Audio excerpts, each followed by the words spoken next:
हर कोई श्योर था कि अब कुछ नहीं होने वाला, तब ऑल ऑफ अ सडन आके इस बिल को हटा दिया गया। और वो भी तब जब गवर्नमेंट को पता था कि उसके खुद के सपोर्टर डिसअपॉइंट होंगे। मतलब कि जब कानून बनाया गया वो भी देश हित में था और जब हटाया गया वो भी देश हित में है। मतलब कि पढ़ाई लिखाई से बिल्कुल ही वास्ता हट गया इन लोगों। हरियाणा, यूपी और पंजाब के सपने जो अपोजिशन देख रहा था वो बीजेपी ने फार्म लॉज हटा के एक झटके में तोड़ दिए।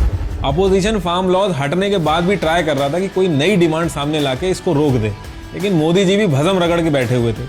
उन्होंने सारी की सारी शर्तें मान ली। 17 नवंबर को करतारपुर साहिब कॉरिडोर रीओपन कर दिया गया।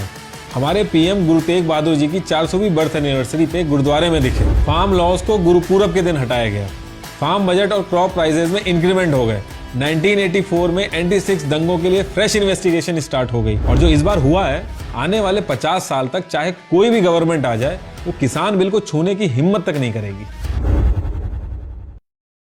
फार्म्स बिल को वापस लेना गवर्नमेंट का मास्टर स्ट्रोक था या चुनाव की मजबूरी? अब इसका जवाब हर कोई अपना अपना नफा नुकसान देख के दे रहा है। ऑपोजिशन कह रहा है कि यह चुनाव की वजह से लिया गया फैसला है और गवर्नमेंट के हिसाब से देश के हित में लिया गया मास्टर स्ट्रोक है। और जनता अपनी अपनी पार्टी की बातों को सपोर्ट करके अपने यार दोस्त में उसी हिसाब से बहस कर रही है। इससे पहले कि मैं डिस्कस करूं कि क्या हुआ था, कुछ चीजें मैं आपके सामने रख देता हूं। 2019 में अगर आप कांग्रेस पार्टी का मैनिफेस्टो देखेंगे तो पैरा 7 और सब क्लास 11 में वो यही बिल लाने की वकालत कर रहे थे।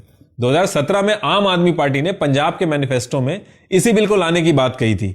यहां तक कि राकेश टिकैत के खेमे ने 2019 से पहले इसी बिल को लाने की बात की। और 2001 में जब मोदी जी पंजाब में थे तो उन्होंने इस बिल का अपोज किया था। तो एक्चुअल में किसानों की किसी को नहीं पड़ी है। बस बात यह है कि सिचुएशन देख के कैसे मैक्सिमम से मैक्सिमम फायदा उठाया जाए, इस चीज की लड़ाई है। अब देखिए, ये फार्म बिल सही है, गलत है, इसके क्या फायदे हैं, वो ऑलरेडी फार्म बिल पार्ट 1 वाली वीडियो में हमने ऑलरेडी डिस्कस कर लिया है। इस वीडियो में हम इसको क्यों हटाया गया है वो डिस्कस करेंगे। देखिए, गवर्नमेंट को 350 से ज्यादा एमपीज का सपोर्ट है, ना ही कोई खतरा और ना ही किसी तरीके का कोई प्रेशर। फिर भी अचानक से बिल हटा दिया गया।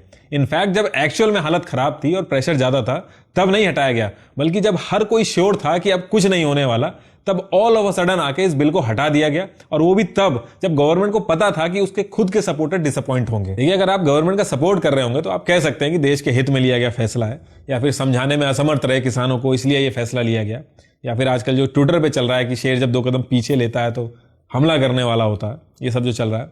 और अगर आप गवर्नमेंट के अपोज में हैं तो आपने उनकी बेइज्जती कर करके कसीदे पढ़ दिए होंगे। लेकिन आपने एक शेर सुना होगा कि कुछ तो रही होंगी मजबूरियां, यूं ही कोई बेवफा नहीं होता। तो गवर्नमेंट की क्या मजबूरियां थी कि उनको यह फैसला लेना पड़ा, वो डिस्कस करते हैं। देखिए, जिस तरीके से बीजेपी का नेटवर्क ऑपरेट होता है जमीनी लेवल पे या फिर बूथ लेवल पे, वो बाकी पार्टियों से थोड़ा अलग है। बीजेपी इसमें थोड़ी सी लकी भी रही है क्योंकि उसको आरएसएस जैसी ऑर्गेनाइजेशन का एज मिलता है। बीजेपी को बहुत जल्दी पता चल जाता है कि जमीनी लेवल पे क्या हवा चल रही है। इनको यह समझ में आ रहा था कि यूपी वेस्ट, पंजाब और हरियाणा में पार्टी की इमेज जो है वो किसान विरोधी हो रही है। इनफैक्ट जब इन एरियाज में पार्टी वर्कर्स जा रहे थे तो इनको घुसने नहीं दिया जा रहा था, इनको रोका जा रहा था। 58% लोग फार्मिंग से डायरेक्टली जुड़े हैं और 15% इनडायरेक्टली जुड़े हैं, जैसे कि फर्टिलाइजर, सीड्स, ट्रैक्टर, इन सब की मैन्युफैक्चरिंग। और यूपी और पंजाब टॉप 3 में आते हैं क्रॉप प्रोड्यूसिंग में। और ये एक बहुत बड़ा वोट बैंक होता है, इसलिए किसान इनके हर भाषणों में रहता है, इनके हर मैनिफेस्टो में रहता है। वो बात अलग है कि कभी इनके रियल एजेंडा में नहीं रहता, लेकिन किसान विरोधी पार्टी का टैग लेके बीजेपी का आगे बढ़ना 100% नुकसान देता। और ये चीज इनको समझ में आने लगी थी। आप सोच रहे होंगे कि बीजेपी को पंजाब में वैसे ही कोई सक्सेस नहीं मिलती और इस बार भी भले ही इन्होंने फार्म लॉज हटा दिए हैं, लेकिन ये जीत नहीं पाएंगे। देखिए, पंजाब के अंदर 38% हिंदू वोटर से बीजेपी को हमेशा उम्मीद रहती है। अकाली दल को पंजाब में सस्टेन करना है तो बीजेपी को वो तब तक सपोर्ट नहीं कर सकते जब तक बीजेपी फार्म लॉज नहीं हटाती है। और कांग्रेस की इंटरनल लड़ाई के चलते कैप्टन अमरिंदर सिंह ने भी पार्टी छोड़ दी है, लेकिन बीजेपी इसका फायदा नहीं उठा पा रही है क्योंकि अमरिंदर सिंह तब तक बीजेपी ज्वाइन नहीं कर सकते जब तक बीजेपी फार्म लॉज नहीं हटाती है। अभी तक बीजेपी जो पंजाब के अंदर कहीं भी नहीं दिख रही थी, वो फार्म लॉ हटाने के बाद अकाली दल प्लस कैप्टन अमरिंदर सिंह और 38% हिंदू वोटर के सपोर्ट के साथ अभी मेजर पार्टी बन गई है। भले ही अकाली दल और कैप्टन अमरिंदर सिंह अभी कुछ नहीं बताएं गठबंधन के बारे में, लेकिन इलेक्शन के रिजल्ट के बाद अगर बीजेपी 38% हिंदू वोटर्स को समझाने में कामयाब रहती है तो ये दोनों पार्टी सपोर्ट करेंगी। यूपी में भले ही नुकसान कम दिख रहा हो, सिर्फ वेस्ट यूपी साइड ही दिख रहा हो, लेकिन जब महागठबंधन जैसी चीजें सामने आती हैं तो छोटा सा नुकसान भी हार में बदल जाता है। और यूपी जैसा इंपॉर्टेंट स्टेट जहां से जीते बिना पीएम का रास्ता खुलता ही नहीं है, उसको बीजेपी रिस्क पे नहीं डाल सकती थी। जब मोदी जी को गुजरात छोड़ के यूपी में भेजा जा सकता है तो आप समझ सकते हैं कि इसकी क्या वैल्यू होगी। उधर हरियाणा में नेता जो रोज चिट्ठी लिख लिख के सरकार गिरने की वार्निंग दे रहे थे, उसका भी सोल्यूशन हो गया इस फार्म लॉ को हटाने से। हरियाणा, यूपी और पंजाब के सपने जो अपोजिशन देख रहा था वो बीजेपी ने फार्म लॉज हटा के एक झटके में तोड़ दिए। फार्म लॉज हटने से सबसे ज्यादा नुकसान अपोजिशन का ही हुआ है। सारे अपोजिशन में होड़ लगी थी क्रेडिट लेने की कि फार्म बिल्स उनकी वजह से हटे हैं, जबकि असल बात यह है कि फार्म बिल्स किसानों के जुझारूपन से हटे हैं। अपोजिशन फार्म लॉज हटने के बाद भी ट्राई कर रहा था कि कोई नई डिमांड सामने लाके इसको रोक दे, लेकिन मोदी जी भी भसम रगड़ के बैठे हुए थे। उन्होंने सारी की सारी शर्तें मान ली। आप सोच के देखिए, अगर सरकार चाहती तो कह सकती थी कि जिस स्टेट का मन हो वो इस कानून को रखे और जिस स्टेट का मन नहीं है उस कानून को ना रखे।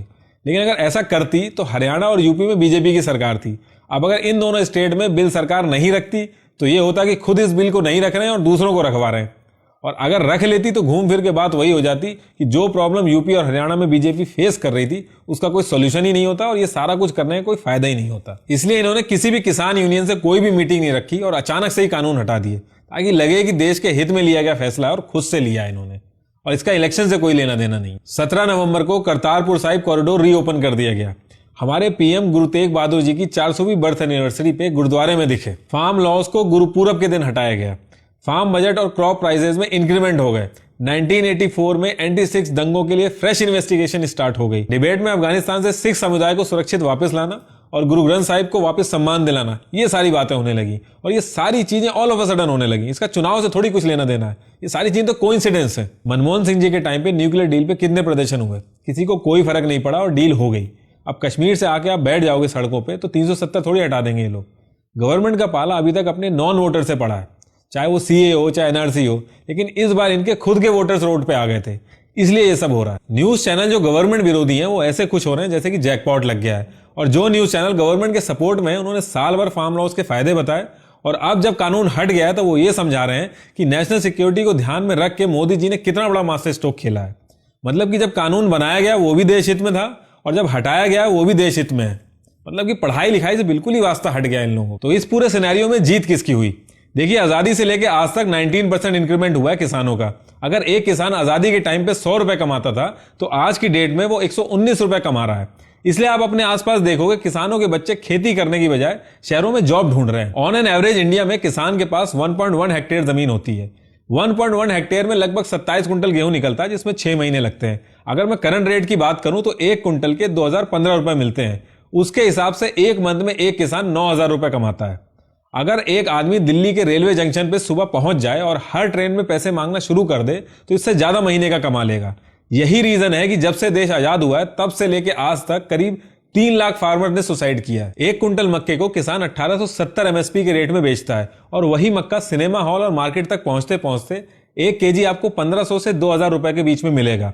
ये बहुत बड़ा डिफरेंस है। ये पहली ऐसी जगह है दुनिया में जहां पे जो बना रहा है, जो असली मालिक है, उसको पैसा कम मिल रहा है और जो बेच रहा है वो उससे ज्यादा कमा रहा है।